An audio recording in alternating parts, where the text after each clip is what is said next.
হে তরুণ যুবকেরা, হে আমার বন্ধুরা, হযরতে নূহ আলাইহিস সালাম 950 বছর হায়াত পেয়েছিলেন। 950 বছরের ভিতরে বেশিরভাগ সময় আমার আল্লাহ জানিয়ে দিয়েছিলেন, আমার নবী নূহ, তুমি তোমার উম্মতদের আমার পথে দাওয়াত দাও, দ্বীনের কথা বলো, পাপ থেকে বাঁচতে বলো, নেকির পথে হেদায়েতের পথে চলতে বলো। তা'মুরুনা বিল মারুফ ওয়া তানহাউনা আনিল মুনকার, ভালো কাজের আদেশ করো, খারাপ কাজের নিষেধ করো। নূহ নবী 950 বছর হায়াত পেয়েছে। আমাদের হায়াত তো অনেক কম, কথা ঠিক না ভুল?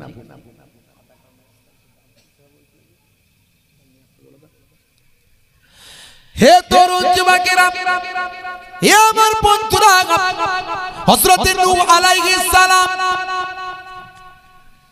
তিনি এতগুলো বছর ধরে অক্লান্ত পরিশ্রম করে উম্মতকে আল্লাহর বাণী, আল্লাহর নির্দেশনা দান করলেন। তিনি বললেন, ও আবুদুল্লাহ, আল্লাহর ইবাদত করো, ওয়ালা ইউশরিক বিল্লাহ, আল্লাহর সঙ্গে শিরক করো না, আল্লাহর সঙ্গে কাউকে মিলিয়ে ফেলো না। হে তরুণ যুবকেরা, শুনে রেখে দেন, নূহ নবীর জামানাতে মানুষ বড় বড় পাঁচটা খোদা বানিয়েছিল। মানুষ বড় বড় 5টা খোদা বানিয়েছিল নূহ নবীর জামানাতে। মানুষ ভাই আমার বড় বড় 5টা খোদা বানিয়েছিল। হে তরুণ যুবকেরা, কোন খোদার নাম দিয়েছিল বিদ্যার খোদা, কাউকে বলেছিল পানির খোদা, কারো নাম দিয়েছিল রুজির খোদা, তারা নাম দিয়েছিল ওয়াদ, তারা নাম দিয়েছিল সুয়া, তারা নাম দিয়েছিল ইয়াগুস, তারা নাম দিয়েছিল ইয়াউক, তারা নাম দিয়েছিল নাসর। এই রকম বড় বড় 5টা খোদা তারা বানিয়েছিল। হে তরুণ যুবকেরা, হে আমার মুরব্বিয়ানেরা, যেমন যুগে যুগে অন্যান্য নবীদের যুগেও তারা কি করত? খোদা বানাতো। হে তরুণ যুবকেরা, হে আমার মুরব্বিয়ানেরা, এই 5 জন হলেন নূহ নবীর জামানার ভালো মানুষ। এরা কিন্তু সব আল্লাহওয়ালা মানুষ। এই যে স্ট্যাচু তৈরি করা, তাকে খোদা বলা, এই সিস্টেম এলো কোথা থেকে? আদম নবীর জামানা থেকে ছিল না, পরবর্তীকালে। এই যে 5 জন মানুষ বললাম, এরা ছিল নূহ নবীর জামানার সবচেয়ে আল্লাহওয়ালা মানুষ, সবচেয়ে ইবাদতগুজার মানুষ। এদের দোয়া আল্লাহর দরবারে কবুল হতো। এরা যা বলতো আল্লাহ কবুল করতেন। এরা ছিলেন বড় বুজুর্গ বান্দা, বড় তাসাউফপন্থী মানুষ, আল্লাহর নেক বান্দা। এই মানুষগুলো মারা যাবার পরে তারা কি করলো? এই মানুষগুলোর কবর বানালো। এই মানুষগুলোর কবর বানিয়ে ভাইরা আমার তাদেরকে এবার সিজদা করতে লাগলো, যেমন মাজারে সিজদা করা শুরু হয়। মাজারে যিনি আছেন তিনি তো আল্লাহওয়ালা, তার তো কোনো দোষ নেই। কিন্তু যারা মাজার তৈরি করে এবার সেখানে, মাজার মানে জিয়ারত করার জায়গা, আল্লাহর ওলিদের দরবারে লোকে যায় জিয়ারত করে, কিন্তু তার মানে এই নয় সেখানে গিয়ে মানুষ শিরক করবে, চাইবে আল্লাহর কাছে, চাইবে কোনো বান্দার কাছে নয়। হে তরুণ যুবকেরা, এবারে কি করলো? নূহ নবীর জামানার মানুষগুলো, এই বুজুর্গ মানুষগুলো, তারা স্ট্যাচু তৈরি করে ফেললো। তারা ভাই আমার স্ট্যাচু তৈরি করে, পুতুল তৈরি করে তারা এগুলোকে খোদা বলতে লাগলো। হে তরুণ যুবকেরা, হে আমার মুরব্বিয়ানেরা, হযরতে নূহ নবী বারণ করলেন, কিন্তু নূহ নবীর সঙ্গে তারা লড়াই করলো, নূহ নবীর উপর অত্যাচার করলো, নূহ নবীকে রক্তাক্ত করলো, নূহ নবীকে পাথর দিয়ে আঘাত করে জমিনের সঙ্গে মিশিয়ে দিল। দীর্ঘদিন ধরে নূহ নবী আল্লাহর দরবারে দোয়া চাইলেন, আয় আমার আল্লাহ, এদের আমি আর হেদায়েত করতে পারি না, তুমি এবার ফয়সালা করে দাও, তুমি এবার ফয়সালা করে দাও। নূহ নবীকে ফেরেশতা জিবরাইল আলাইহিস সালাম একটা গাছের ডাল দিলেন। ডাল সে ডাল দিয়ে বললেন এই ডালটা জমিনে পুঁতে দাও। নূহ এই ডালটা জমিনে পুঁতে দাও। নূহ নবী জমিনে পুঁতে দিলেন। আরো বেশ কিছুদিন গেল, জিব্রাইল ফেরেশতাকে আল্লাহ পাঠিয়ে দিয়ে বলেন, যাও আমি ফয়সালা নিয়ে নিয়েছি, আর ওদের হেদায়েত করা লাগবে না। এবার আমি আল্লাহ ওদেরকে গজব দেব, একটা বিশাল বন্যা দিয়ে ধ্বংস করে দেব। জিব্রাইল ফেরেশতা বললেন, যান ওই যে গাছের ডালটা আমি দিয়েছিলাম, ওই ডালটা আজ আর সরু নাই, আল্লাহর কুদরতি ক্ষমতায় বিশাল গাছ হয়ে গেছে। ওই গাছটাকে আপনি টুকরো করে ফেলুন, টুকরো করে আপনার উম্মতদের নিয়ে একটা বিশাল বড় জাহাজ তৈরি করুন। আল্লাহ পানি দেবেন। জাহাজটা লম্বাই ছিল 1200 হাত। লম্বাই কত হাত? 1200 হাত। চওড়াই ছিল 600 হাত। চওড়াই 600 হাত আর উচ্চতায় 30 হাত। হে তরুণ যুবকেরা, 3 তলা জাহাজ। জাহাজটা হলো 3 তলা। হে তরুণ যুবকেরা, হে আমার বন্ধুরা, হে আমার মুরব্বিয়ানেরা, শুনে রেখে দিন বাবা, জেনে রেখে দেন মুসলমান, নিচের তলায় ভাইরা আমার মানুষ থাকবে, তার উপরে ভাই আমার পশুরা থাকবে, চতুষ্পদ জন্তুরা থাকবে, তার উপরে থাকবে ভাই আমার ওই সমস্ত ভাই আমার ছোট ছোট পাখি, ছোট ছোট পাখিরা থাকবে, ভাই আমার পাখিদের প্রজাতিগুলো থাকবে।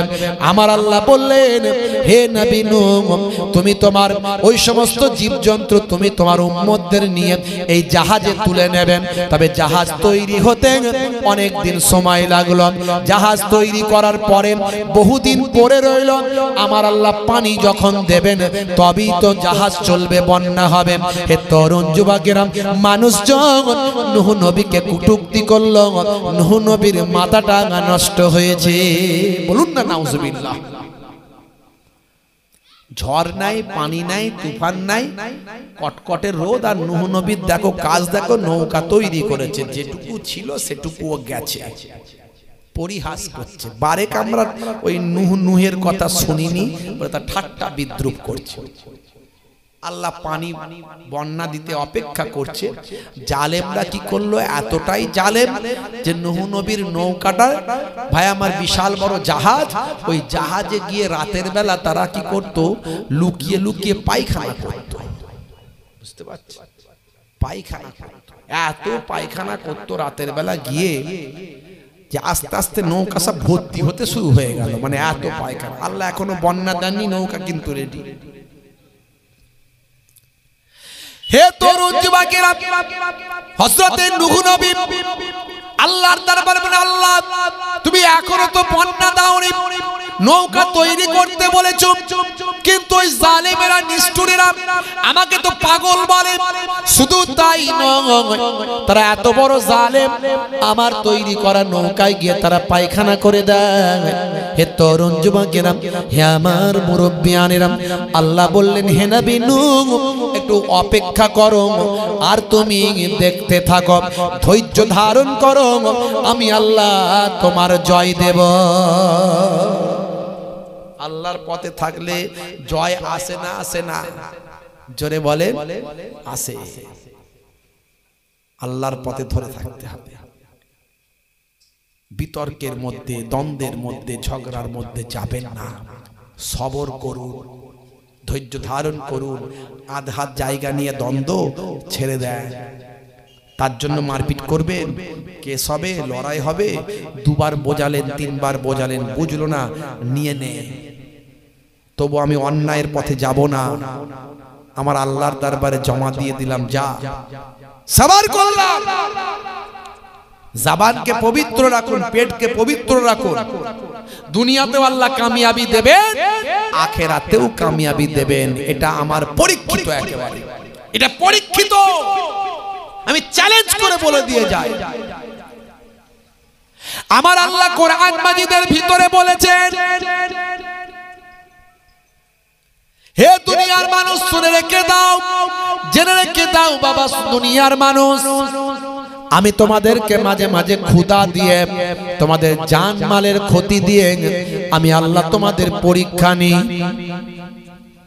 এই পরীক্ষায় আমি দেখতে চাই কে উত্তীর্ণ হয়। তাদের জন্য সুসংবাদ, তাদের জন্য খুশখবরি, তাদের জন্য সুসংবাদ যারা সবর করে, ধৈর্য ধারণ করে। ইন্নাল্লাহা মাআস সাবিরিন, ধৈর্যশীল বান্দাদের সঙ্গে আল্লাহ আছে। জোরে হবে না বন্ধুরা? আমার তরুণ যুবকেরা, হযরতে নূহ নবীকে আল্লাহ বললেন অপেক্ষা করো। হে তরুণ যুবকেরা, হে আমার বন্ধুরা, হযরতে নূহ নবী মাঝে মাঝে অপেক্ষা করেন আর দেখে যান আমার নৌকার কি অবস্থা। দেখে জালেমরা এত পায়খানা করছে প্রতিদিন রাত্রে এসে লুকিয়ে লুকিয়ে, যে নৌকা ভর্তি করে ফেলছে একটা, বুঝতে পারছেন? এবারে মোড় ঘুরে গেল, চাকা ঘুরে গেল, হঠাৎ করে একজন অন্ধ ব্যক্তি, সেও ছাড়ে না, খোঁড়া ব্যক্তি, সেও পায়খানা করতে ছাড়ে না। এত জালেম তারা। যারা কানা খোঁড়া হয় তাদের আল্লাহ গোনা মাফি দেয়। আবার কিছু কিছু কানা খোঁড়া আছে, লোকে বলে না কানা খোঁড়া এক গুণ বাড়া, সে আরো বিপদ। ও বেটা কানা, সেও পায়খানা করতে গেছে, বুঝতে পারছো? হঠাৎ করে পায়খানা করতে গিয়ে নিজেই পায়খানায় পড়ে গেছে, গুপ করে পড়ে গেছে, নিজেই পায়খানার ভিতরে পড়ে গেছে। কোন রকমে সাঁতরে সুতরে হাতরে হুতরে কোন রকমে উঠেছে। যেই নৌকা থেকে উঠেছে দেখছে কানার চোখ আর কানা নাই, কানা ভালো হয়ে গেছে, দেখতে পাচ্ছে। জোরে হবে না, জোরে হবে না। যখন দেখতে পাচ্ছে চিৎকার করছে, আমার তো চোখ ভালো হয়ে গেছে। নূহ নবীর ওই নৌকার গুয়েতে পড়ে গিয়ে এইবারে আওয়াজ ছড়িয়ে যাচ্ছে, আর এক কানা এসেছে, বলে তাহলে আমারও যদি কিছু হয়। ও আর পায়খানা ফিরতে আসেনি, সোজা এসে ঝাম মেরেছে ওই গুয়ের ভিতরে, পায়খানার ভিতরে সাঁতার টাতার কেটে ও যখন উঠেছে দেখছে আমিও দেখতে পাচ্ছি। ও বলছে আমারও চোখ ভালো। হে তরুণ যুবকেরা, এইভাবে যে পায়খানায় কানা খোঁড়া পড়ে যায়, কানার পরে খোঁড়াও আসে, কানা খোঁড়া যে পরে সে ভালো হয়ে যায়। আল্লাহ চাকাটা ঘুরিয়ে দিয়েছে, এবার আর মানুষ পায়খানা ফিরতে আসে না। নূহ নবীর কুয়া ওই নৌকায় আসে, পায়খানায় ঝাঁপ দিয়ে তার রোগ মুক্তি করতে আসে।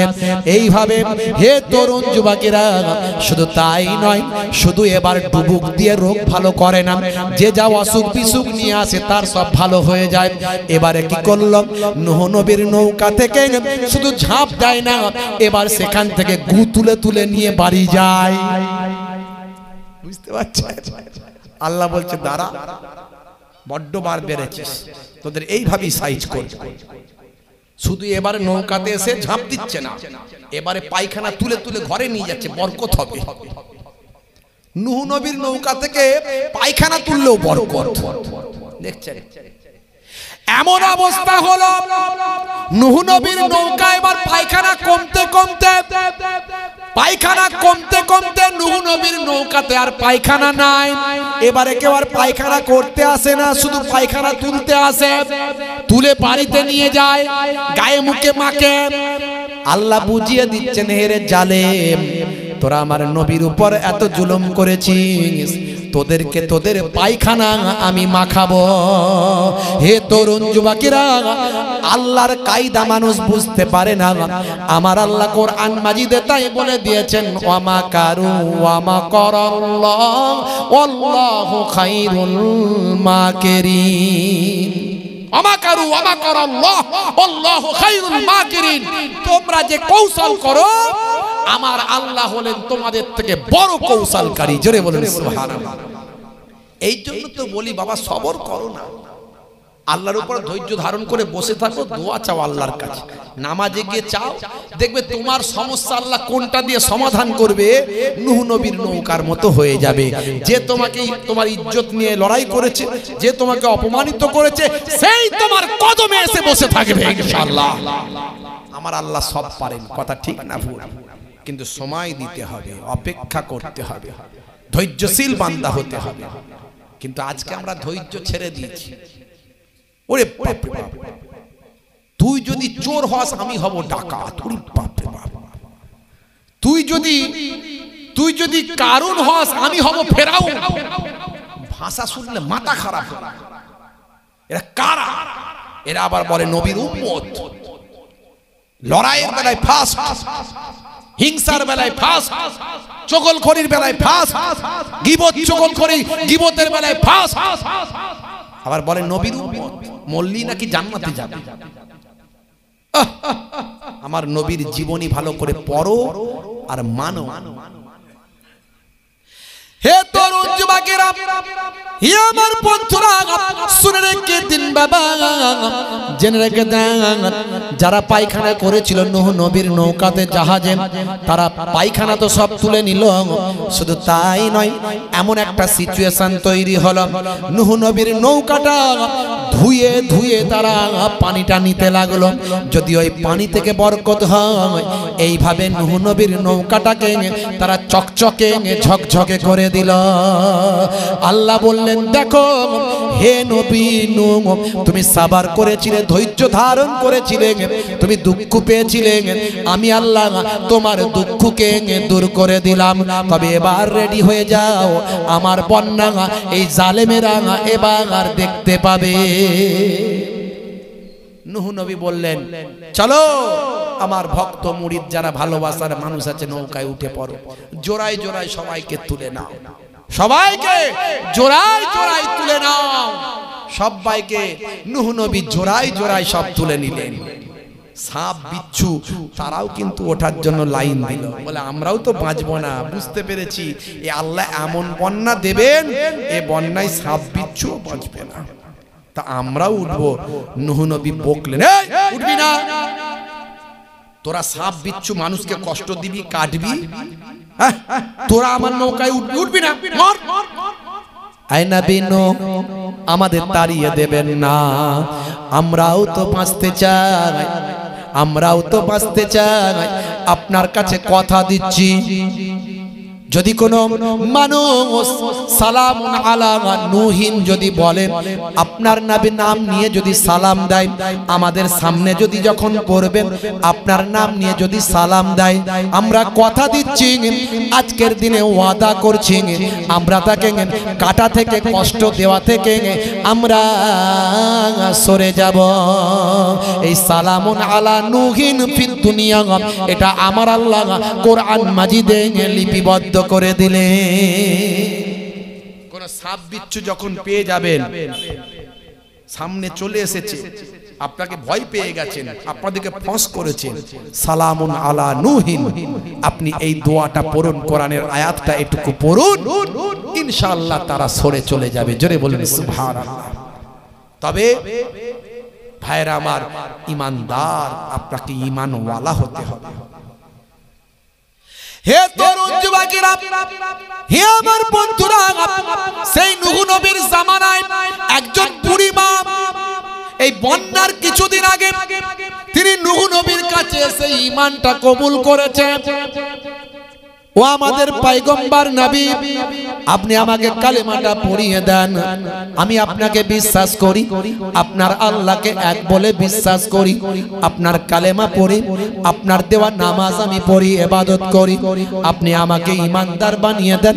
আল্লাহর নবী নূহ নবী সেই বুড়ি মাকে ঈমানদার বানালেন, বানিয়ে বললেন, ও মা, বুড়ি মা, খেয়াল রেখো মা, অল্প কিছুদিনের মধ্যে একটা বন্যা আসবে মা, এমন বন্যা হবে, বিশাল বন্যা, সেই বন্যাতে যারা আমার নৌকাতে উঠবে, যারা আমার জাহাজে উঠবে, তারাই কেবল বাঁচবে, পৃথিবীতে আর একজন পশু পাখি জীব জন্তু মানুষ বলে পৃথিবীতে কেউ থাকবে না। মা, বুড়ি মা, সেদিনটা খেয়াল রেখো মা, সেদিন আমার নৌকাতে এসে উঠো মা। হে তরুণ যুবকেরা, বুড়ি মা বললেন, ও আমার পয়গম্বর, আমি তো লক্ষ্য নজর রাখবো নিশ্চয়, কিন্তু আপনিও আমার দিকে একটু খেয়াল রাখবেন, আমার বয়স হয়েছে, আমি বুড়ি মা, আমি যদি ভুলে যাই আপনি যেন ভুলবেন না। যাও মা যাও, তবে মনে রেখো যতদিন তুমি বাঁচবে আল্লাহর ইবাদত করবেন, আল্লাহর জিকির করবেন, সর্ব অবস্থায় নিজের জবানে আল্লাহর নামটা নেবে। আল্লাহকে ভুলে যাবে না। হযরতে আবু রাজিমকে আল্লাহর নবী সাহাবীকে আল্লাহর নবী বলছেন, বাবা আবু রাজিম, তোমাকে দুটো নসিহত করি, এই দুটো নসিহত যদি মনে রাখতে পারো, ফির দুনিয়া ওয়াল আখিরা, আল্লাহ তোমার দুনিয়াতেও ভালো করবেন, আখিরাতেও ভালো করবেন। জোরে হবে না? আর জোরে হবে না? কি কি হুজুর কি নসিহত করছেন? যখন তুমি কোন কোরআন হাদিসের মাহফিল পাবে, তখন তুমি সেই জায়গায় উপস্থিত হওয়া তোমার জন্য লাজেম জরুরি মনে করে নেবে। এটা হলো 1 নাম্বার। 2 নাম্বার হলো ফাইজা খালাউতা ফাহরিক লিসানিকা মাস্তাতাআত বিযিকরিল্লাহ। যখন তুমি একাকী থাকবে বাবা আবু রাজিম, তোমার লিসানটা, তোমার জিহ্বাটা আল্লাহ আল্লাহ আল্লাহ আল্লাহ জিকিরে মশগুল রাখবেন। বাবা আবু রাজিম, এই দুটো কাজ যদি করতে পারো, আমি দয়ার নবী তোমাকে বলি, আমার আল্লাহ তোমার দুনিয়াতেও ভালো করবেন আর আখিরাতেও ভালো করবেন। অর্থাৎ হে মুসলমান, হে যুবকেরা, যখন তুমি একাকী থাকবে, রাস্তাঘাটে থাকবে, কারবারে থাকবে, যখন তুমি একাকী থাকবে, তখন তোমার লিসানটা জিহ্বাটা আল্লাহর জিকিরে মশগুল রাখবে।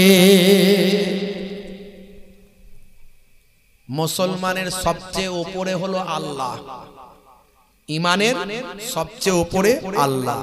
তার পরের স্টেজটা হলো আমার আপনার দয়ার নবী মুহাম্মদ মুস্তাফা রাসূলুল্লাহ সাল্লাল্লাহু আলাইহি ওয়াসাল্লাম। তার পরের স্টেজ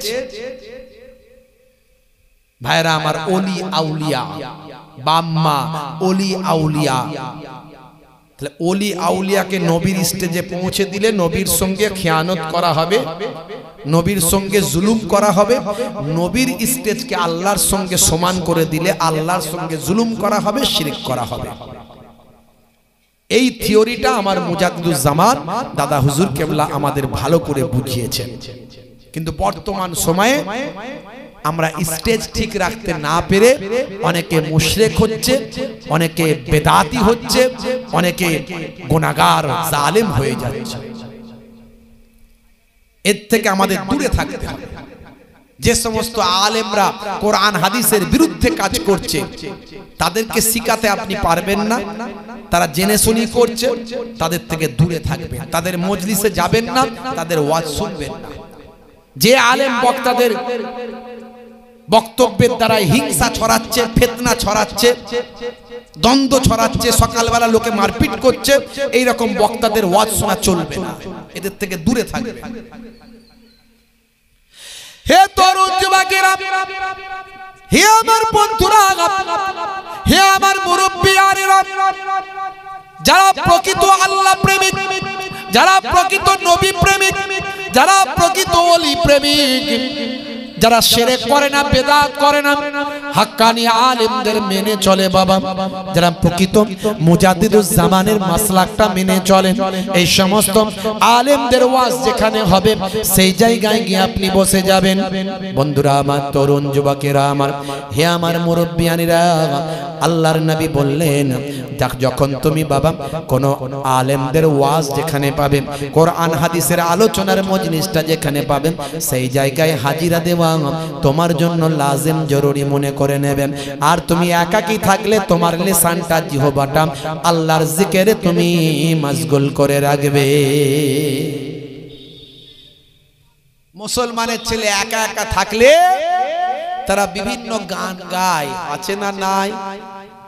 এখনো মাঝে মাঝে ফোন, আমাদের ফোনেতে ফোন করে, কল ব্যাক করি, গান শোনায়।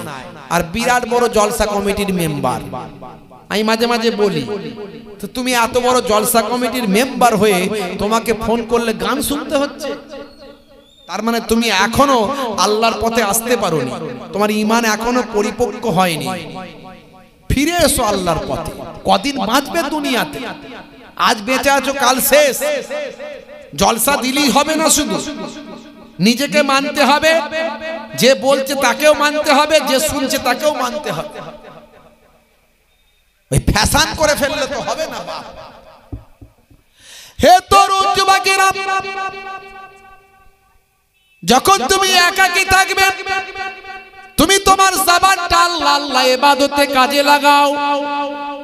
যদি ওইভাবে আল্লাহকে ডাকতে না পারো, আল্লাহর কত হামদ আছে, সে হামদগুলো তুমি তোমার জবানে গাও। দুনিয়া সুন্দর, মানুষ সুন্দর, আসমান সুন্দর, জামিন সুন্দর, সুন্দরে সুন্দরে পাল্লা।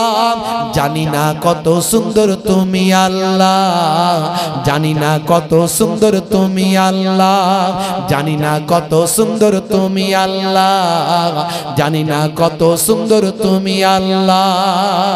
বলুন না সুবহানাল্লাহ। আল্লাহর প্রশংসা মূলক হামদ গাও,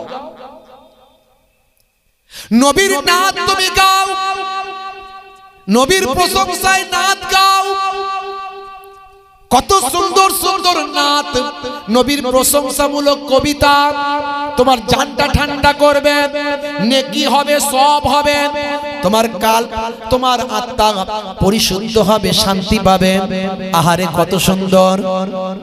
নাই কিরাও জিয়াদা চাঁদ তারো अपनी रंगट पर, নাই किराओ जियादा चाँद तारो अपनी रंगट पर। मेरा आका को देखोगे चमक ना भूल जाओगे, मेरा आका को देखोगे चमक ना भूल जाओगे। जोरे হবে না, जोरे হবে না। अगर तुम गौर से मेरे नबी का नात सुन लोगे, अगर तुम गौर से मेरे नबी का नात सुन लोगे, मेरा दावा है तुम गाना बजाना भूल जाओगे। जोरे হবে না। তুমি নবীর নাতটা মন দিয়ে শোনো, গান বাজাতেই ভুলে যাবে। মুসলমানের ছেলে, ও টুনির মা তোমার টুনি হেই করেছে, ওই টুনির মা তোমার টুনি সেই করেছে, খালি টুনির মা করে পাগল হয়েছে। আছে না নাই? না আছে মানে, না আছে ব্যাখ্যা, না আছে শুনতে ভালো। আসলে ওরা তো নবীর নাত শোনে না, তো শোনার মজাটা পাবে কোথায়? ভাইরা আমার, বুড়ি মাকে নূহ নবী বললেন, বুড়ি মা সব সময় তোমার জবানটায় আল্লাহর জিকিরে লাগিয়ে রাখবে। যাও মা, বুড়ি মা চলে যাও। বুড়ি মা চলে গেলেন হুজরায়। বেশ কিছুদিন কেটে গেল। হঠাৎ করে আমার আল্লাহ চুলোর ভিতর থেকে, উনুনের ভিতর থেকে পানি তুলতে শুরু করলেন। হদহদ করে পানি উঠতে শুরু করলো। এত পানি, এত পানি, এত পানি। হে তরুণ যুবকেরা, হে আমার মুরব্বিয়ানেরা, সেই পানিতে সব কিছু এবার ডুবতে লাগলো। মানুষ যারা জালেম, তারা নূহ নবীর নৌকাতে তারা উঠলো না। যারা আল্লাহকে মানে না, নূহ নবীর নৌকায় তারা উঠলো না। হে তরুণ যুবকেরা, নূহ নবী ইমানদারদের সব নৌকাতে তুলে নিলেন। বিশাল বড় নৌকা, 1200 হাত লম্বা নৌকা, 600 হাত চওড়া নৌকা। হে তরুণ যুবকেরা, হে আমার মুরব্বিয়ানেরা, নূহ নবী তার যত ইমানদার মুরিদ ভক্ত উম্মত ছিল সবাইকে তুললেন, পশু পাখিগুলোকে তুললেন, জোড়ায় জোড়ায় তুলে নিলেন। হে তরুণ যুবকেরা, হে আমার মুরব্বিয়ানেরা, শোনেন মুসলমান, নূহ নবীর সন্তান একটা ছিল বেঈমান কাফের, তার নাম ছিল কেনান। কেনানকে নূহ নবী বললেন, হে আমার প্রিয় সন্তান আমার, তুমি আমার নৌকাতে উঠে পড়ো। কেনান বলল, না না, আমার নৌকায় ওঠার প্রয়োজন নাই, তোমার আল্লাহ আমাকে ডুবাতে পারবে না, আমি পাহাড়ের উঁচাইতে শৃঙ্গের উপর উঠে যাব। নূহ নবী বললেন, হে কেনান, এটা সেই বন্যা নয়, এখানে বাঁচার কোনো রাস্তা থাকবে না। আল্লাহ যখন গজব দেন, বাঁচার রাস্তা আছে বাপ। ভুজের ভূমিকম্প, জাপানের ভূমিকম্প, গাইঘাটার ঝড়, সামান্য নমুনা এগুলো, খালি একটু রেক্টার স্কেলটা কাঁপিয়ে দেবে, তলার প্লেটটা একটু কেঁপে যাবে, ব্যাস। দেখেছেন আপনারা কিভাবে ভূমিকম্প হলো মায়ানমারে রোহিঙ্গা মুসলমানগুলোকে তারা জ্যান্ত পুড়িয়ে পুড়িয়ে মেরেছে। আল্লাহ বলছে দাঁড়া, সময় নিচ্ছি। মাত্র এই 6-8 মাস আগে, এই তো কমাস আগে আল্লাহ এমন প্লেটটাকে মায়ানমারে নড়িয়ে দিলেন, 10 তলা 20 তলা বিল্ডিং গুলো আপনারা মিডিয়ায় দেখেছেন, ইন্টারনেটে এখনো আছে, তাসের ঘরের মতো ভেঙে পড়ল। সরকারি হিসাব বলছে 10,000, বেসরকারিতে কত হাজার কেউ জানে না। তারপরেও বলবো মৃত্যু কারো কামনা করি না, কিন্তু যেমন কর্ম কেউ করবে ফল তার তেমন আছে না নাই। হে তরুণ যুবকেরা, হে আমার বন্ধুরা, কেনান উঠলো না।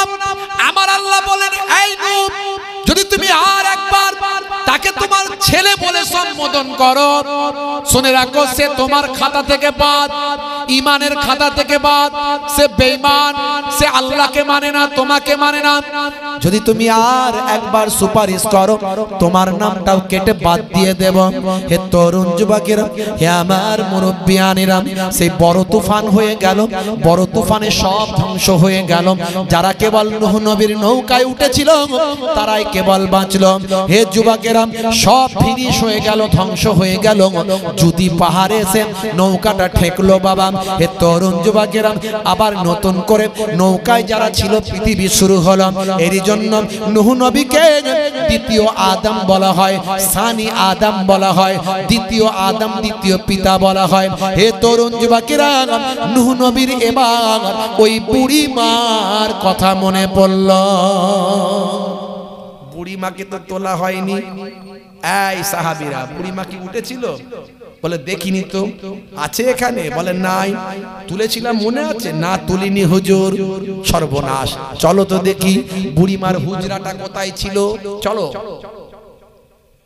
বুড়িমার হুজরার কাছাকাছি যখন গেলেন, দেখতে পাচ্ছেন নূহ নবী একটা হুজরা যেন দূর থেকে দেখা যাচ্ছে। হাই রে হাই, যত কাছাকাছি আসছেন নূহ নবী দেখে একটা হুজরা স্পষ্ট দেখা যায়। আর এই হুজরার ভিতরে একজন বুড়িমা হুজরা থেকে বাইরে বের হন। নূহ নবী অবাক হয়ে গিয়ে বলেন, মা গো, মা গো, মা, কি ব্যাপার মা, কেমন আছো মা? বুড়িমা বলে, হুজুর আসসালামু আলাইকুম। আপনি এসেছেন হুজুর? আহা, আমি আপনার চিন্তায় করছিলাম কখন বন্যা চলে আসে, হুজুর কি আমাকে খবর দেবে নাকি? ও আল্লাহর নবী পয়গম্বর নূহ নবী, আমি বুঝতে পেরেছি আপনি আমার কাছে এসেছেন আমাকে বন্যার খবর দিতে। আপনি আমাকে ভুলে যান না হুজুর, আমাকে মনে রেখেছেন। বড় ভালো লাগছে, আমার হুজুর আমাকে মনে রেখেছে, আমার নবী আমাকে মনে রেখেছে। চলুন হুজুর, বলুন কখন আপনার কাছে যাব, কখন নৌকায় উঠব। আল্লাহর নবী নূহ নবী চোখ ভরা পানি, বুক ভরা বেদনা নিয়ে বললেন, মা বুড়ি মারে, আমি তোমার কাছে একটা কথা জানতে চাই, তুমি কেমন করে এই বিশাল বন্যায় বেঁচে আছো? বলে, হুজুর কি বলতে চান? বলে, মা বন্যা হয়ে গেছে। হুজুর বন্যা হয়ে গেছে? মা আমি তোমাকে তুলতে ভুলে গেছি, তাই তোমার ঘরটা আমি দেখতে এসেছিলাম। মা তুমি বন্যায় কেমন করে বাঁচলে একবার বলো, যেখানে পৃথিবীর কেউ বাঁচে না সেখানে তুমি কেমন করে বাঁচলে? এমন সময় বুড়িমা বলেন, হুজুর বেয়াদবি নেবেন না, বন্যা কোনটা দিয়ে এসেছে আর গেছে আমি বুড়িমা টের পাইনি, বুঝতে পারিনি। জোরে হবে না, জোরে হবে না। কিতাবের মধ্যে দেখতে পাওয়া যায়, মাল্লাহুল মাওলা ফালাহুল কুল, বান্দা যখন আল্লাহর হয়ে যায় কুল মাখলুকাত তার গোলাম হয়ে যায়। জোরে হবে না?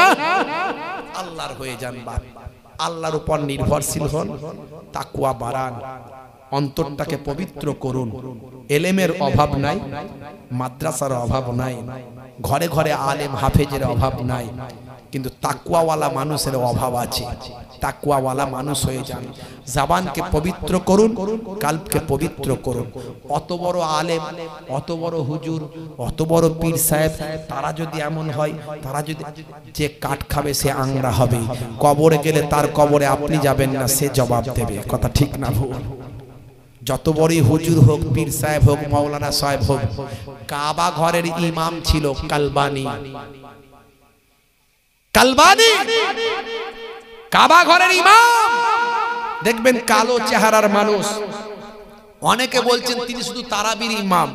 যাই হোক, তারাবির হোক আর যাই হোক, কাবা ঘরের ইমামতি তো করেছে। কত বড় সৌভাগ্য!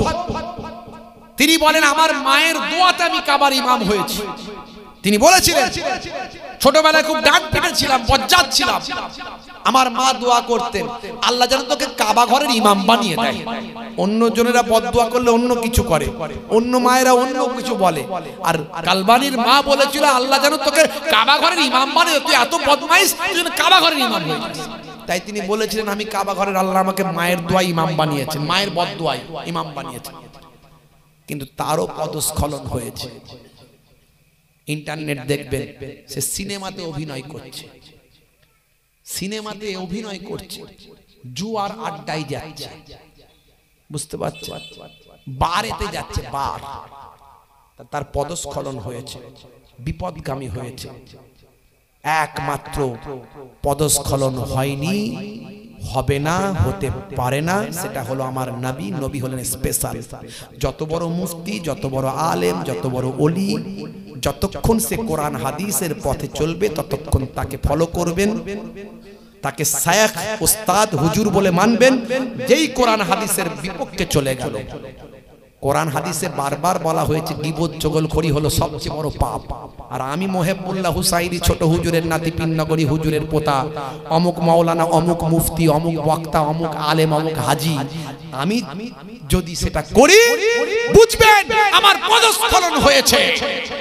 আমি নিজের জন্য কাজ করছি, নিজের প্রতিপত্তির জন্য কাজ করছি, কোরআন হাদিসের পথে আমি আর নাই। তখন আপনাকে সুকৌশলে আমার থেকে দূরে থাকতে হবে। কথা ঠিক না ভুল বলেন? বুঝে নিতে হবে। বা ও শহরে মোহাব্বত जहां मुस्तफा है वही घर बनाने को दिल चाहता है। ओ शहरे मोहब्बत जहां मुस्तफा है वही घर बनाने को दिल चाहता है। ओ सोने से कंकर ओ चांदी सी मिट्टी नजर में बसाने को दिल चाहता है। ओ शहरे मोहब्बत जहाँ मुस्तफा है वही घर बनाने को दिल चाहता है। अल्लाहुम्मा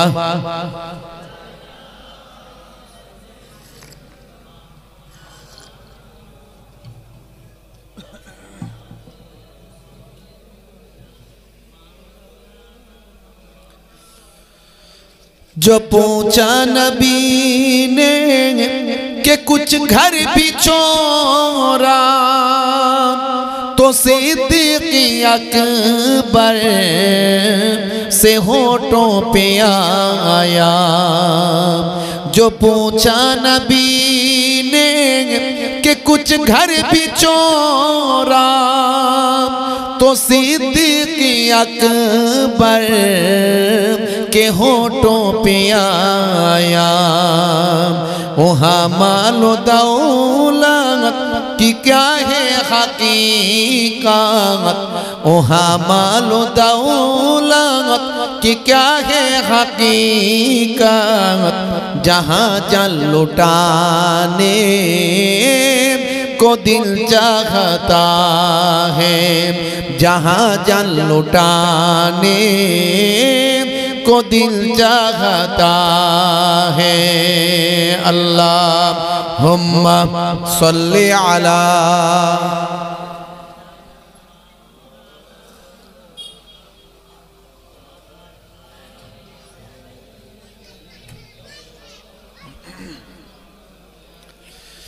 जिहादे मोहब्बत की आवाज गूंजी, कहा हंसला ने ये दिलों से अपनी।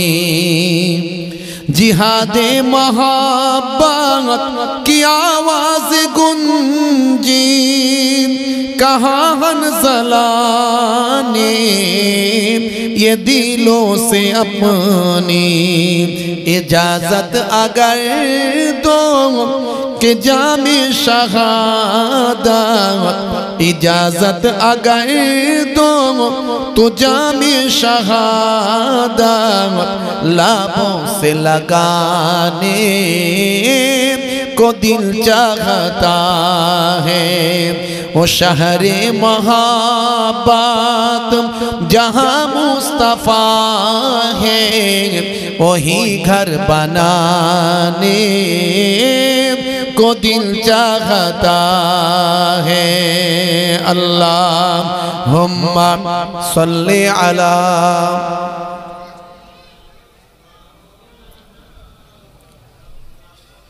व अला आलि। ओ नन्ना सा असगर जो एरी रगड़ कर यही कह रहा था, ओ रो कर खीम पर। ओ नन्ना सा असगर जो एरी रगड़ कर यही कह रहा था, ओ खीमे में रो कर। ऐ बाबा मैं पानी का प्यासा नहीं हूँ, ऐ बाबा मैं पानी का प्यासा नहीं हूँ, ऐ बाबा मैं पानी का प्यासा नहीं हूँ। मेरा सर कटाने को दिल चाहता है। वो शहरे मोहब्बत जहाँ मुस्तफ़ा है, वही घर बनाने को दिल चाहता है। वो सोने से कंकड़, वो चांदी सी मिट्टी नजर में लगाने को दिल चाहता है। अल्लाहुम्मा सल्ली अला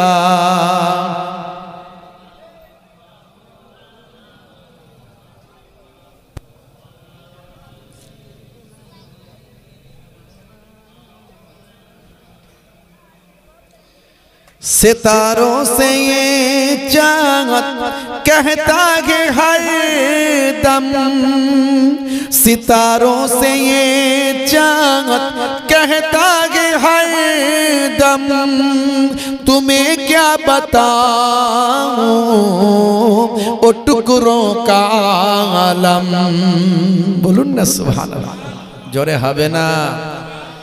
तारादेरके चाँद बोलছে তোমাকে আর কি বলবো, ওই চাঁদ দুটুকরো হওয়ার জ্ঞান, সেই আলম সম্পর্কে, সেই জ্ঞান সম্পর্কে তোমাকে কি বলবো।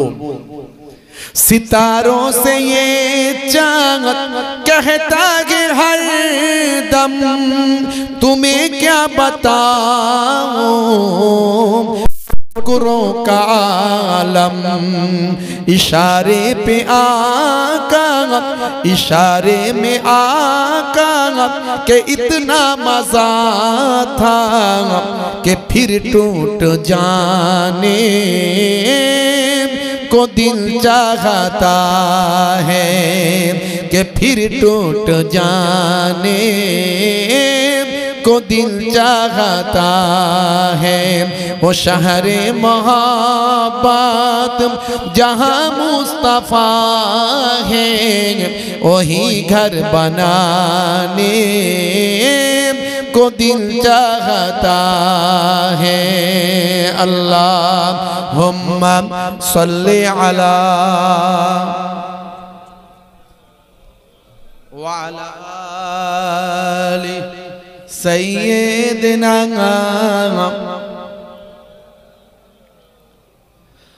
وقال الله تعالى في كلامه المجيد والفرقان الحميد ورفعنا لك ذكرك وقال الله تعالى أيضا في كتابه مخبرا وما رميت إذ رميت ولكن الله رمى وقال النبي صلى الله عليه وسلم سبع تجري للعبد بعد موته وهو في قبره من علم علما أو كسر نهرا أو حفر بيرا أو غرس نخلا أو بنى مسجدا أو ورث مصحفا أو ترك ولدا يستغفر له بعد موته إلى آخر الحديث أو كما قال عليه الصلاة والتسليم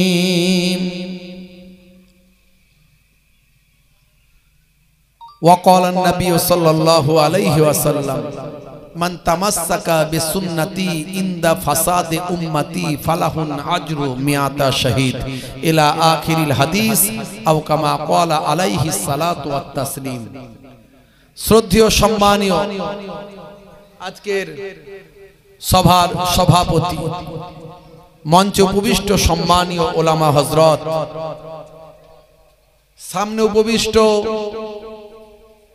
হুফাজে কেরাম, তোলাবায়ে ইজাম, ওলামায়ে দ্বীন, সামিন হযরত,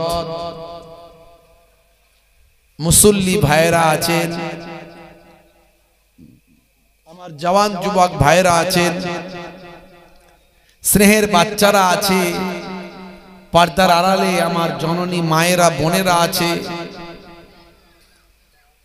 মাইক্রোফোনের আওয়াজে কান লাগিয়ে আছেন, জাতি ধর্ম বর্ণ নির্বিশেষে শ্রোতা বন্ধুরা আছেন। প্রত্যেককে আমি মোহেবুল্লাহ হুসাইনি ফুরফুরা শরীফ ছোট হুজুর পীর কেবলা রহমাতুল্লাহ আলাইহির মেয়ে ছেলে নাতি, মায়াপুর পীরনগরী হুজুর পীর কেবলা রহমাতুল্লাহ আলাইহির ছেলের ছেলে পৌত্র, আমার হরিফখোলা দরবার শরীফের পক্ষ থেকে সকলকে আন্তরিক সালাম, শুভেচ্ছা, ভালোবাসা জ্ঞাপন করি। আল্লাহ পাকের রহমত সমস্ত ঈমানদারের উপর হোক, জোরে বলুন আল্লাহুম্মা আমিন। আল্লাহ করে এই বসিরহাট এলাকার মানুষ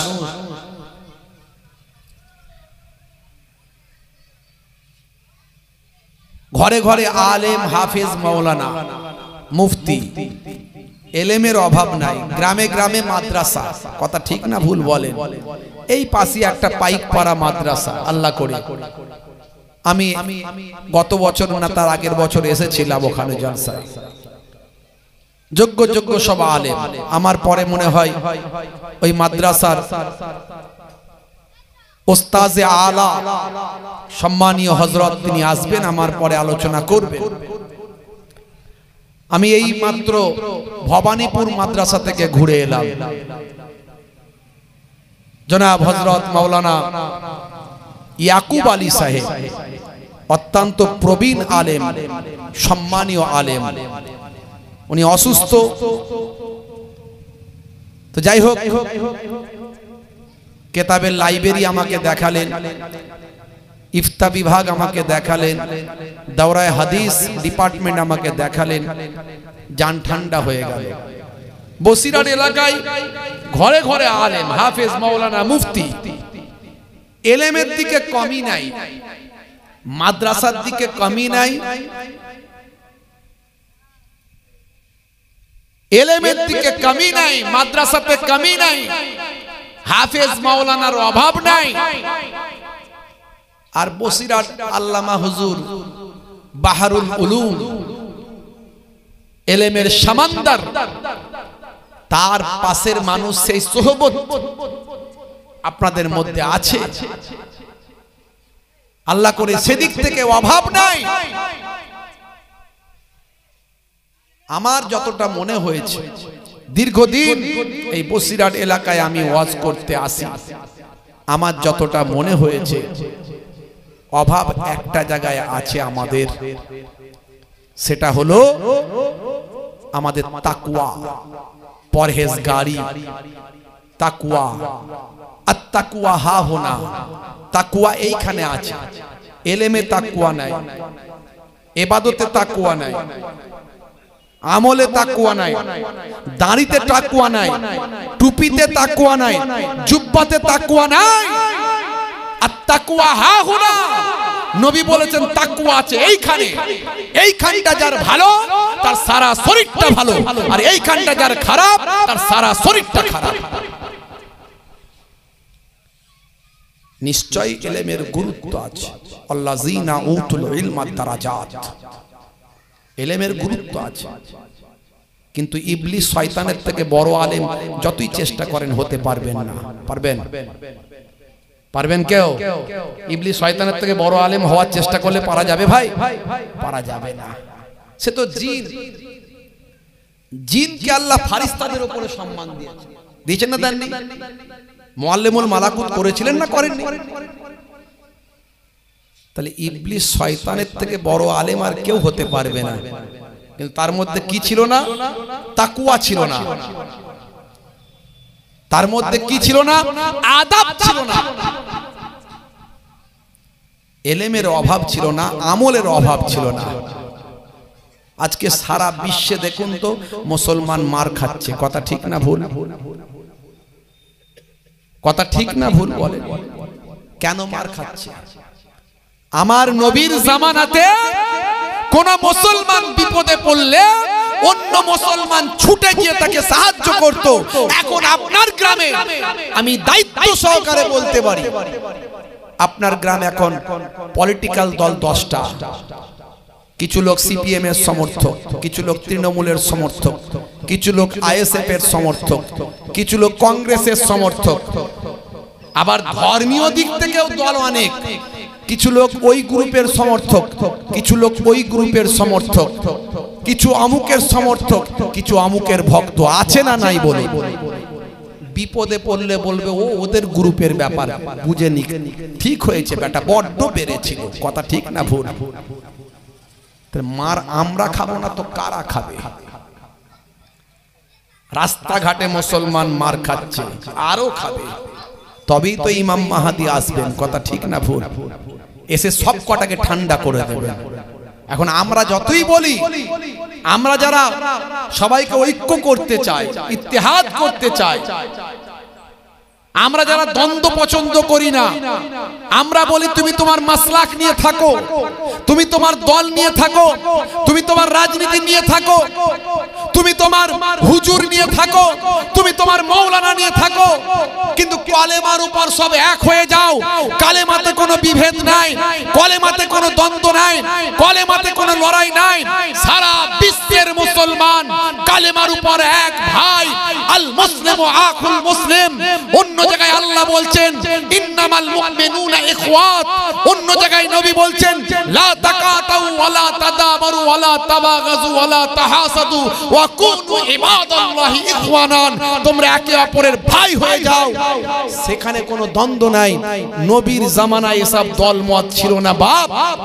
সাহাবায়ে কেরামদের মধ্যে জুজিয়াত মাসালা নিয়ে ইখতিলাফ থাকলেও তারা কিন্তু কোনো ব্যাপারে দ্বন্দ্ব করতেন না, সব ব্যাপারে নিজেরা একে অপরের ভাইয়ের মতো বন্ধুত্ব মিশতেন তারা। কিন্তু সেইটা থেকে আমরা সরে এসেছি, এই জন্য আজকে আমরা মুসলমান সব জায়গায় লাঞ্ছিত, বঞ্চিত। কথা ঠিক না ভুল বলেন? এই সমস্যার সমাধান করা যাবে কি করে? আমরা আলেম ওলামারা মাঝে মাঝে বসি আলোচনা করি যে এই সমস্যার সমাধানটা করব কি করে, বুঝতে পারছো? কম বেশি 100টা আলেম বক্তা, শুধু আলেম বলবো না, বক্তা যারা মানুষের কাছে দিন পৌঁছাচ্ছে, তাদের নিয়ে আমাদের একটা সংগঠন আছে, যাদেরকে আপনারা ইউটিউবে দেখেন। মাওলানা হিজবুল্লাহ আকুঞ্জি সাহেব, মাওলানা আব্দুল্লাহিল মারুফ আমিনী সাহেব, মাওলানা হাফেজ মুজাফফর সাহেব, এই রকম যাদেরকে আপনারা ইউটিউবে দেখেন, আমাদের একটা সংগঠন আছে। আমরা মাঝে মাঝে বসি, আমরা নিজেদের মধ্যে আগে ঠিক করছি যে আমরা যদি হুজুররা যদি ঠিক হই তবে সাধারণ মানুষ ঠিক হবে। কথা ঠিক না ভুল? আর আমরা যদি স্টেজে উঠে ওকে খোঁচা মারি, ওকে খোঁচা মারি, সমাজ ঠিক থাকবে? সকালবেলা চায়ের দোকানে লড়াই হবে না? হবে না। সব গ্রুপ ভাগ। আমার নবী ইত্তেহাদ শিখিয়েছেন। আমরা কোনটা ফরজ, কোনটা ওয়াজিব, কোনটা নফল, এই নিয়ে আমরা লড়াই করি। মাঝে মাঝে আমি বলি এই হুজুররা এমন হয়েছি, আমরা এই হুজুররা এমন হয়েছি, আজকে আমাদের সম্মান নষ্ট হচ্ছে কেন?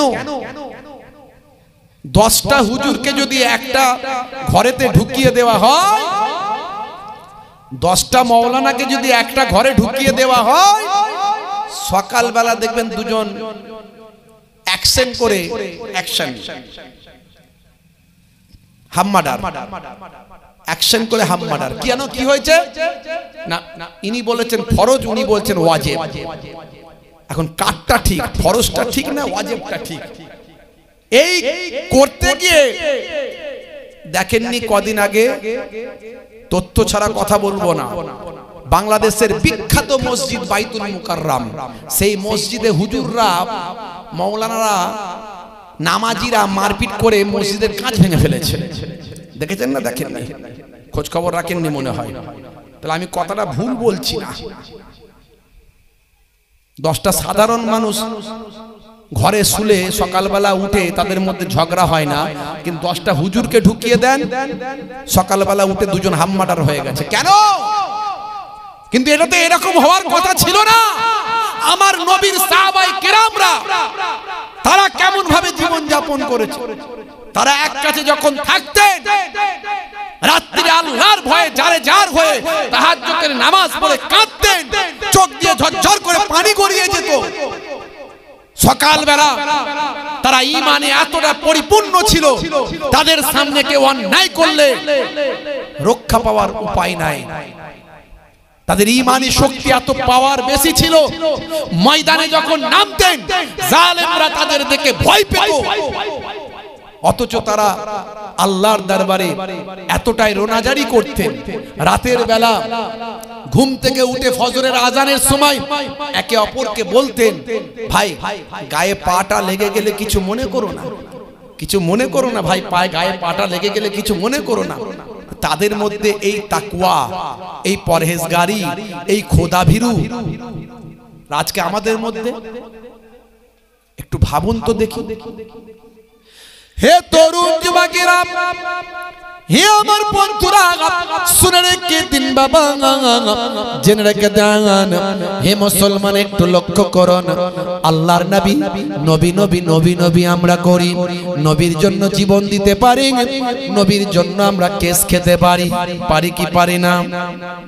এই ইউপি উত্তরপ্রদেশে আল্লাহর নবীর নিয়ে তারা ব্যানার করেছিল, ফেস্টন করেছিল, পোস্টার বানিয়েছিল। ইউপি উত্তরপ্রদেশ, জায়গার নাম হলো কানপুর।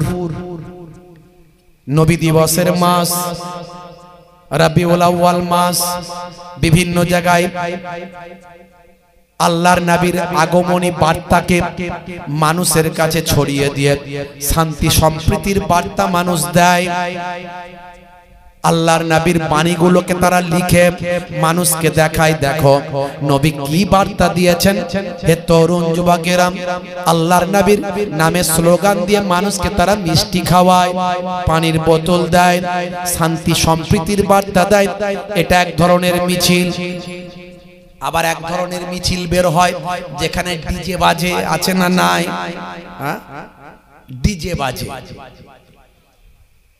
মুসলমানের ছেলে আবার নাচানাচিও করে দেয়, জামা খুলে ঘোরাচ্ছে, এরকম ডিজেও বাজছে, ও নাচছে যেন গান বাজছে। আর কিসের মিছিল? বলে মিলাদুন নবীর জুলুস বেরিয়েছে। এইটা হারাম হয়ে যাবে আর ওইটা হালাল থাকবে। ওইটা হালাল, যার দ্বারা ইসলামের খেদমত হচ্ছে, সেটা যদি বেদাত হয়, ইসলামের উপকার যদি হয় তার দ্বারাই, কোরআন হাদিসের বিরুদ্ধে যদি না যায়, সেটা হলো বেদাতে হাসানা, নেকি জনিত বেদাত। ওই বেদাতটা করলে গুনাহ নাই, উপকার আছে। তাহলে মিছিলেরও দুটো কোয়ালিটি, যেটা ইসলাম বিরুদ্ধ, কোরআন বিরুদ্ধ, হাদিস বিরুদ্ধ। এখন সব গজল বেরিয়েছে, দেখবেন সে মিউজিক দিচ্ছে, মিউজিক দিচ্ছে না, দেয়নি? আমাকে মাঝে মাঝে গজল শিল্পীরা ফোন করে, হুজুর আপনারা একটু লক্ষ্য নজর দেন, এই গজল, এই নাচ কত ভালো জিনিস। وعن أبي بن كعب قال رسول الله صلى الله عليه وسلم إن من الشعر حكمة। আল্লাহর নবী বলছেন, উবাই বিন কাব থেকে বর্ণিত, দয়ার নবী বলছেন অধিকাংশ কবিতা হলো হিকমা। জোরে বলুন সুবহানাল্লাহ। জোরে হবে না? তাহলে কবিতার মর্যাদা নবী পাকের কাছে ছিল না? ছিল না। শুধু তাই নয়, কুফারে কুরাইশদের মাঝখানে তখন কবিতার একটা বিরাট মর্যাদা ছিল। যেমন ইমরাউল কায়েস, লাবিদ, আপনার কি বলবো, ওই যে আপনার আখতাল, তারপরে জারির, আর ওই খানসা, আরে কত কবি তখন ছিল। সব মুখাজ্জারাম কবি অনেকে ছিল। মুখাজ্জারাম মানে দুটো যুগ পেয়েছিল, pre Islamic period and Islamic period. Both period he believed this life, সে তার জীবনে দুটো যুগকে অনুভব করেছিল। যেমন হাসান বিন সাবিত রাদিয়াল্লাহু তাআলা আনহু, his biggest poet of মুখাজ্জারাম পিরিয়ড। তিনি একজন বিখ্যাত কবি ছিলেন মুখাজ্জারাম পিরিয়ডের, মানে একজন pre Islamic period and Islamic period. আল্লাহর নবী তাকে বলেছেন শায়েরুর রাসূল, সে রাসূলের কবি। জোরে বলুন সুবহানাল্লাহ। তাহলে কবিদের মর্যাদা ছিল না? ছিল না? মসজিদে নববীতে হাসান বিন সাবিত রাদিয়াল্লাহু তাআলা আনহুর জন্য একটা মেম্বার আল্লাহর নবী তৈরি করে দিয়েছিলেন। হাসান বিন সাবিত আল্লাহর নবীর প্রশংসায় কবিতা রচনা করতে। কত মর্যাদা! কবিতা, নাত, এগুলোকে বলা হয় নাত, নাতে রাসূল, রাসূলের প্রশংসা। নাত মানে প্রশংসা। এর মধ্যে অনেক কবির কবিতার ভাব আছে, সব স্টেজ আছে, নাম আছে। ভাইরা আমার, হে তরুণ যুবকেরা, সেই কবিতা কি আমরা বলি গজল। সেই কবিতা যদি নবীর প্রশংসায় হয় তাহলে হয়ে যায় নাত। সেই কবিতা যদি আল্লাহর প্রশংসায় হয় সেটা বলি হামদ। হে তরুণ যুবকেরা, হে আমার মুরব্বিয়ানেরা, তাহলে হামদ, নাত, গজল এর একটা মর্যাদা ইসলামে আছে। আল্লাহর নবী বলেছেন অধিকাংশ কবিতা হলো হিকমা। হে যুবকেরা, আজকের যুগের শায়ের, আজকের যুগের কবি, আজকের যুগের শিল্পীরা সেই কবিতা, সেই নাত, সেই গজলকে নিয়ে গানের সঙ্গে তাল মিলিয়ে চলে আছে না নাই? তাতে মিউজিক দিচ্ছে, এমন মিউজিক দিচ্ছে, গান হচ্ছে না, গজল হচ্ছে, বোঝা যাচ্ছে না। এক যারা অবাঙালি তারা তো বলছে এটা কাওয়ালি জায়েজ, কাওয়ালি। আবার এমন ফতোয়া দিচ্ছে মাথা খারাপ হয়ে যায়, বলছে খাজা গরিব নামাজ নিজে কাওয়ালি করেছেন। বলুন না নাউজুবিল্লাহ। কোনো প্রমাণ আছে? খাজা গরিব নামাজ কাওয়ালি করেছেন কোনো প্রমাণ আছে? ইস, ইলজাম দিচ্ছে এইভাবে। বড় বড় ওলিয়া আউলিয়াদের নামে ইলজাম দিচ্ছে। তাদের দরবারগুলোকে, খাজা গরিব নওয়াজের দরবারে আপনি যান, দেখবেন সেখানে সব কাওয়ালি চলছে, গান বাজনা চলছে, বলছে এগুলো জায়েজ। এইভাবে ইসলামের ক্ষতি করছে। যদিও মুজাদ্দিদুজ জামান, কুতুবুল আলাম, আমিরুশ শরিয়াত, আল্লাহ তাকে জামানার মুজাদ্দিদ করেছিলেন, যুগ সংস্কারক করেছিলেন। তিনি এক সময় মুরিদিন মুহিব্বিনদের নিয়ে হিন্দুল ওলি খাজা গরিব নওয়াজ মাইনুদ্দিন চিশতি হুজুরের দরবারে গিয়েছিলেন। গিয়ে সেখানে বললেন, এই মুরিদানেরা, এই খাজা গরিব নওয়াজের খাদেমেরা, শোনো, तुम लोग जो काम कर रहे हो वो बिल्कुल गलत काम कर रहे हो। बोले कैसे मान लो आपका बात? आप जो सही बोल रहे हो तो हम लोग कैसे मान लूं? ठीक है, मेरे पीछे बैठ जाओ, आंख बंद कर लो। हे तरुण युवकेरा, খাজা গরিব নওয়াজের দরবারের খাদেমেরা, আমাদের আপনার পীর মুর্শিদ জামানার মুজাদ্দিদ, আল্লাহ তাকে কি নিয়ামত করেছিলেন? হযরতে পীর আবু বকর সিদ্দিক রাহমাতুল্লাহ আলাইহি হুজুরের পিছে পিছে, হুজুরের পেছনে সমস্ত খাদেমেরা বসে গেলেন। হুজুর বললেন, আঁখ বন্ধ কর লো, তোমরা তোমাদের চোখগুলোকে বন্ধ করে নাও। কিছু সময় মুরাকাবার মধ্যে থাকলেন, ফের বললেন, আঁখ খোল দো, তোমরা তোমাদের আঁখগুলো চোখগুলো খুলে ফেলো। এবার বলো কি কি দেখলে তোমরা, এবার তোমরা বলো। হে তরুণ যুবকেরা, হে আমার বন্ধুরা, এক যুগে খাদেমেরা বলেছিল, आप जो कह रहे हो बिल्कुल सच कह रहे हो, आप जो बोल रहे हो बिल्कुल सच है।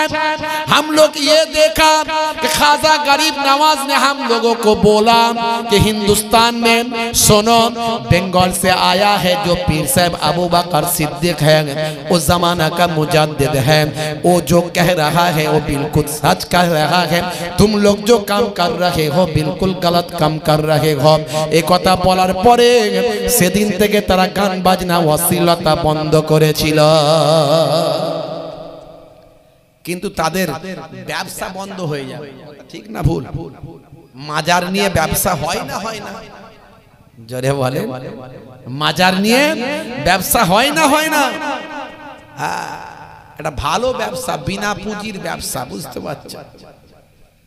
আমার দাদাজান পীরনগরী হুজুর ইন্তেকালের পরে প্রথম তো কিছু এরকম মাজার ব্যবসায়ী এসে হাজির হয়েছিল, বলে আমরা একটু চাদর টাদর ভালো করে চড়িয়ে দিয়ে, একটু ভালো করে আগরবাতি ধূপবাতি দিয়ে একটু ভালো করে ধুয়ে পুছে ব্যবস্থা করতে চাই। আমরা বললাম, এটা এখানে হবে না ভাই, অন্য জায়গায় যাও, এখানে হবে না। हम मुजाद्दिद ज़मान पीर अबू बकर सिद्दीक रहमतुल्लाह अलैहि को मानने वाले हैं। मैं युशरिक बिल्लाहि फकद हर्रमल्लाहु अलैहिल जन्नह। আমার আল্লাহ বলছেন, শিরক করলে, আমার আল্লাহ বলছেন যে শিরককারী যদি বিনা তওবায় মারা যায়, জান্নাত তার জন্য হারাম হয়ে যায়। পীরের দরবারে গিয়ে, বাবা পীর রক্ষা করো, রক্ষা করার মালিক আল্লাহ না পীর বাবা? জোরে বলেন কে? হ্যাঁ, মনে রাখবেন, এই মাঝে মাঝে কিছু কিছু জায়গায় দেখা যায় মাজার, সেগুলোকে ভালো করে রং চঙে করে, আলো দিয়ে, ফুল দিয়ে, লাইট দিয়ে সাজিয়ে এমন করেছে, এগুলো থেকে আমাদের সাবধান থাকতে হবে। তবে বাবা, মারপিট, দাঙ্গা হাঙ্গামা অশান্তি করবেন না। সেও তো বলে আল্লাহ এক, আর আমরাও বলি, বলবে চাচাই লড়াই করছে, যেটা বাংলাদেশে হচ্ছে। কথা ঠিক না ভুল? যা শাস্তি দেওয়ার মালিক কে দেবে? আল্লাহ। যে যা শাস্তি দেওয়ার মালিক কে দেবে? আল্লাহ। অন্যায় করলে শাস্তি দেবেন তিনি, আমাদের কারো অধিকার নাই। সে যে ভণ্ডামি করেছে, তার ভণ্ডামিকে খণ্ডন করো, কোরআন হাদিস দিয়ে খণ্ডন করো। সামান্য সামান্য মাসালা নিয়ে ইখতিলাফ আছে, এগুলো নিয়ে সমাজের মাঝখানে বিতর্ক করবেন না, যদি সেগুলো মুস্তাহাব, মুস্তাহসান, নফলের ব্যাপার থাকে। তার দ্বারা কি হবে? ফিতনা বাড়বে। ইমাম শাফি রহমাতুল্লাহ আলাইহি চার ইমামের এক ইমাম, তিনি হানাফি এলাকায় যখন গিয়েছিলেন হানাফি মাসলাকের তরিকায় তিনি সালাত আদায় করেছিলেন। জোরে হবে না? তার মুরিদেরা বলেছিল, হুজুর আপনি যে তরিকায় নামাজ আদায় করেন এটা তো হানাফি তরিকায় নামাজ আদায় করলেন। বললেন, বাবা আমি যদি আমার স্টাইলে আমার তরিকায় নামাজ আদায় করতাম, এখানে হানাফি মাযহাবের সব মানুষ বাস করে, তাহলে সকালবেলা ফিতনা শুরু হয়ে যেত। ওনারটাও ঠিক আমারটাও ঠিক, হ্যাঁ চার ইমামের মাসালা ঠিক, তো এখানে আমি এসে ওনার মাসালাটা মেনে চললে আমার কোনো ক্ষতি হবে না, বরং ঝগড়া অশান্তি মনোমালিন্য থেকে এলাকার মানুষ বাঁচবে, এটা বড় জিনিস। সেবাবুল মুসলিমি ফুসুকুন ওয়া কিতালুহু কুফরুন।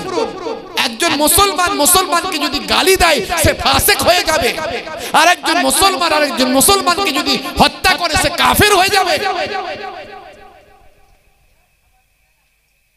সকালবেলা চায়ের দোকানে এক মুসলমান আর এক মুসলমানকে গালাগালি করে না? করে না? হাই রে হাই বাবা মার। হে তরুণ যুবকেরা, হে আমার বন্ধুরা, শুনে রেখে দিন বাবা, জেনে রেখে দেন হে মুসলমান। তাই নাত যারা গায়, নাত খা যারা আছেন, নাত যারা গায় তাদেরকে অনেক বুঝে সুঝে গাইতে হবে। এমন ভাবে নাত শরীফ পেশ করব যাতে সেটা ইসলামিক না হয়ে যায়, এমন ভাবে নাত শরীফ তেলাওয়াত করব যাতে সেটা গান বাজনার সমতুল্য না হয়ে যায়। বিভিন্ন রকম মুখে মিউজিক দিচ্ছে, আছে না নাই? মুখেতে মিউজিক তৈরি করছে, আবার নারীরা মহিলারা আবার স্টেজে উঠে নাচ গাইছে, আছে না নাই? মহিলা শিল্পী মহিলা বক্তা বেরিয়েছে এখন, মহিলা শিল্পী মহিলা বক্তা স্টেজে বসে বসে ওয়াজ করছে, দেখবেন সোশ্যাল মিডিয়ায়। আখেরি জামানা, ঈমান বাঁচানো বড় কঠিন হয়ে যাবে, ভালো ভালো জিনিসগুলোকে সব নষ্ট করে ফেলবে, ভালো ভালো জিনিসগুলোকে সব নষ্ট করে ফেলবে। সেটা আমাদের মাঝখানে হচ্ছে। আমাদের ইসলাম খুব সুন্দর, এই আমাদের মতো কিছু মোল্লা মৌলবী বেরিয়ে ইসলামটাকে ধ্বংস করার চক্রান্ত করেছে। আজকে সাধারণ মানুষের মধ্যে দ্বন্দ্ব, অশান্তি, সকাল হলি চায়ের দোকানে বিতর্ক, ই বলে ওই হুজুরের কথা ঠিক, ও বলে ওই হুজুরের কথা ঠিক, আছে না নাই? হে তরুণ যুবকেরা, হে আমার বন্ধুরা, শুনে রেখে দিন বাবা, জেনে রেখে দেন হে মুসলমান, এর জন্য আমরা বিপদের মধ্যে আছি, এর জন্য আমরা অশান্তির মধ্যে আছি। আজকে সারা পৃথিবীর মুসলমান আজকে বাবা অত্যাচারিত, লাঞ্ছিত, বঞ্চিত। আজকে পৃথিবীর মুসলমানেরা এক মুসলমান বিপদে পড়লে পাশে দাঁড়ায় না, অথচ আমার নবী সারাটা জীবন বলেছেন, মুসলমান তোমরা একে অপরের সাহায্য করো। সারা পৃথিবীর মুসলমান একে অপরের ভাই, একটা বডির মতো। কোন মুসলমান যদি কষ্ট পায়, সারা পৃথিবীর মুসলমান তারা যেন কষ্ট পায়। শরীরের একটা অংশ যদি কষ্ট পায়, সারা শরীরটা দেহটা যেমন কষ্ট পায়। হে তরুণ যুবকেরা, হে আমার বন্ধুরা, শুনে রেখে দিন বাবা, আজকে ভোটের সময় এলে, ভোটের সময় এলে সব দলের কথা বলছি, আমি কোন দলের লোক নয়, তারপরেও বলছি ভোটের সময় এলে ভোটটা করাবে কে, উদ্ধারটা করবে কে, সেই চাচারা করবে।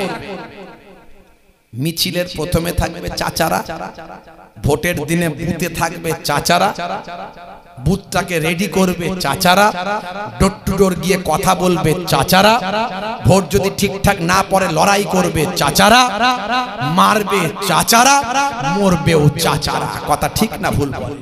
সব দলের প্রথম সারিতে চাচা।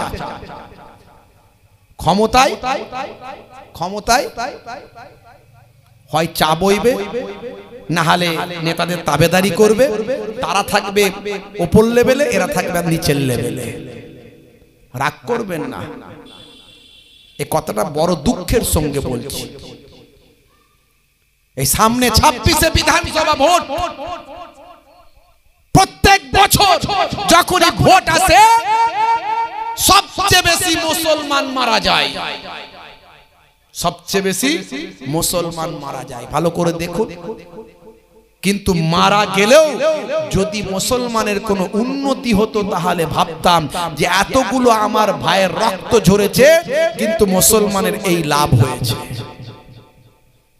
হিসাবটা করবেন, অঙ্কটা কষবেন।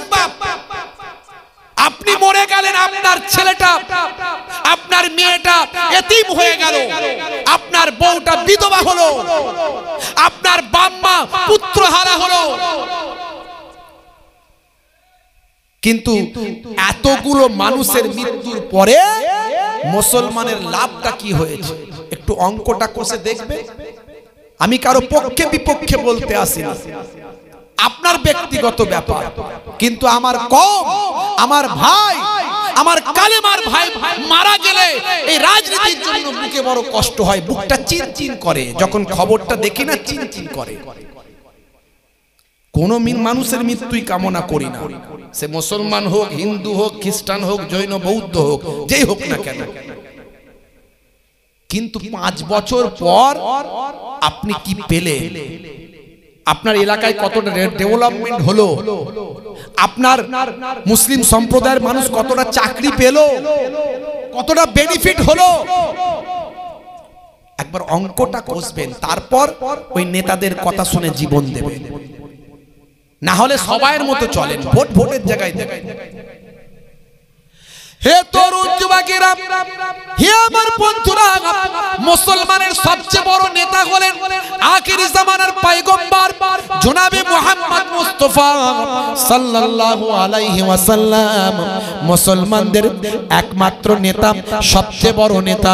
দুনিয়ায় চলতে গেলে দুনিয়ার পার্টি করবেন, করতে আমি বারণ করি না, তবে মনে রাখবেন একমাত্র নেতা, সবচেয়ে বড় নেতা বলে বিশ্ব নবীকে মনে করবেন। সেই নবী বলেছেন আল মুসলিম ও আখুল মুসলিম, মুসলমান মুসলমানের ভাই, এক ভাই বিপদে পড়লে আর এক ভাই যেন পাশে গিয়ে দাঁড়ায়। শুধু তাই নয়, মুসলমান শুধু মুসলমানের ভাই, শুধু তাই নয়, রক্তের সম্পর্কে সারা পৃথিবীর মানুষ একে অপরের ভাই। সেদিক থেকে হিন্দু আপনার ভাই, খ্রিস্টান আপনার ভাই, জৈন বৌদ্ধ আপনার ভাই, ইহুদি নাসারা সবাই আপনার ভাই হয়ে যায় যদি রক্তের সম্পর্কে যদি আপনি দেখেন। ভালো মানুষগুলো তো ভালো, সব সম্প্রদায়ের সব দলের মধ্যে তো ভালো মানুষ কিছু আছে না নাই? তাহলে সে কোন ধর্মের সেটা পরের ব্যাপার, যারা ভালো মানুষ তারা আপনার ভাই। হে তরুণ যুবকেরা, হে আমার বন্ধুরা, শুনে রেখে দিন বাবা, জেনে রেখে দেন। হে মুসলমান, আল্লাহর নবী শিখিয়ে দিলেন মুসলমান একে অপরের হকগুলো পালন করবে। হকুল মুসলিমে আলাল মুসলিমে খামস, রাদ্দুস সালাম ওয়া ইয়াদাতিল মারিজ ওয়া ইত্তিবাইল জানাইজ ওয়া ইজাবাতুদ দাওয়াত ওয়া তাসমিয়াতিল আতিস। হে মুসলমান, শুনে রেখে দাও, তোমরা একে অপরের হকগুলো পূরণ করবে। মুসলমান কি হক বাবা? মুসলমান মুসলমানের উপর 5টা হক অথবা 6টা হক। সালামের জবাব দেবেন, একে অপরের প্রতি সালাম দেবেন। আসসালামু কাবলাল কালাম, কথা বলার আগে দাও তুমি সালাম। সালাম দিয়ে কথা শুরু করো। হযরতে আলী মুর্তজা কারামাল্লাহু ওয়াজহু বলতেন, আমি সব সময় চেষ্টা করি আমার আগে না কেউ যেন সালাম দিতে পারে। হে তরুণ যুবকেরা, হে আমার বন্ধুরা, হযরতে আলী মুর্তজা কারামাল্লাহু ওয়াজহু বলেন, দয়ার নবীর কাছ থেকে শুনেছি যে বান্দা প্রথম সালাম দেওয়া অভ্যাস করবে তার জন্য আমার আল্লাহ জান্নাতে একটা অট্টালিকা বানিয়ে দেয়। জোরে হবে না, জোরে হবে না। কিন্তু হয়ে গেছি আমরা উল্টো, সবই উল্টো। আমরা মনে মনে চিন্তা করছি, আমি এত বড় ব্যক্তি, আমি আগে সালাম দেবো, ওরা আমাকে সালাম দেবে। কথা ঠিক না ভুল? হুজুর মনে মনে করছে ভক্তরা আমাকে সালাম দেবে, ইমাম সাহেব মনে মনে করছে মুসল্লিরা আগে সালাম দেবে, দোকানদার মনে মনে করছে খদ্দের আমাকে সালাম দেবে, ডাক্তার মনে মনে করছে পেশেন্ট আমাকে সালাম দেবে, উকিল অ্যাডভোকেট মনে মনে করছেন আমার যে ক্লায়েন্ট আছে সে আমাকে আগে সালাম দেবে। হে তরুণ যুবকেরা, হে আমার মুরব্বিয়ানেরা, হযরতে আলী মুর্তজা মনে মনে করছেন আমার আগে না কেউ সালামটা দিতে পারে। সালাম দেওয়া সুন্নাত, জবাব দেওয়া ওয়াজিব। সালাম দেওয়া সুন্নাত, জবাব দেওয়া ওয়াজিব। ইসলামের সিস্টেম কত সুন্দর একবার একটু কল্পনা করেন, একটু এহসাস দিন, একটু অনুভূতি জাগাচ্ছি। আপনি যদি সালাম না দেন আপনার গুনাহ হবে না, কিন্তু সুন্নত আদা হলো না, সুন্নত আদা হলো না। আপনি সালাম দিলে সুন্নতের সওয়াবটা পেতেন। কথা ঠিক না ভুল? কিন্তু যদি আপনি জবাব না দেন, উত্তর যদি না দেন, তাহলে কিন্তু আপনি কঠিন গুনাহগার হবেন। ওয়াজিব ছেড়ে দিলেন, ওয়াজিব ছেড়ে দেওয়ার কারণে কঠিন গুনাহগার হলেন। এর দ্বারা কি বুঝলেন? ইসলামের সিস্টেমটা কত সুন্দর। মানে আপনার সঙ্গে কেউ কথা বললে আপনি কিন্তু কথা বলতে বাধ্য। কেউ সালাম দিলে জবাব দিতে বাধ্য, না দিলে ইসলাম বলছে তুমি কঠিন গুনাহগার হবে। কারো সঙ্গে কারো ঝগড়া আছে, একজন ওয়াজ শুনলো, মুহিবুল্লাহ হুসাইনি এসেছিল, সে বলেছে সালাম দিতে হবে, সালাম দিলে তার অনেক মর্যাদা আছে। সে ঝগড়ুটে ওই ভাইটার সঙ্গে গিয়ে আজ এক সপ্তাহ কথা নাই, বললো আজকে গিয়ে সালামটা দি। সে যখন সালাম দিল আসসালামু আলাইকুম, তার উপরে ওয়াজিব হয়ে গেল উত্তর দেওয়া। জোরে বলুন সুবহানাল্লাহ। দেখেছেন, ঝগড়া বন্ধ করার বড় মাধ্যম হলো সালাম। সালাম দিলে হে তরুণ যুবকেরা, সালামের মধ্যেও আধুনিকতা আছে, বাস্তবতা আছে। সালামের মধ্যে আপনি আজকের যুগে হে তরুণ যুবকেরা, সালাম দিলে আপনার মধ্যে বাস্তবতা পাওয়া যায়, সালামের মধ্যেও আধুনিকতা পাওয়া যায়। মুসলমানদের ধর্মীয় অভিবাদন হলো সালাম, আসসালামু আলাইকুম। তার মানে তোমার উপর আল্লাহর শান্তি বর্ষিত হোক। আর যিনি জবাব দিচ্ছেন ওয়া আলাইকুম আসসালাম, তার মানে তোমার উপরেও আল্লাহর শান্তি বর্ষিত হোক। এখন আমরা দি সালাম, অমুসলিম হিন্দু ভাইরা দেয় নমস্কার, নমস্তে, নমস্কার বা নমস্তে। তোমার কাছে নত হলাম, নত হওয়া। খ্রিস্টানরা যারা ইংরেজ তারা বলে good morning, good evening, good afternoon, good night, সবই তাদের গুড, একটাও ব্যাড নাই। শুভ সকাল, শুভ দুপুর, শুভ সন্ধ্যা, শুভ রাত্রি।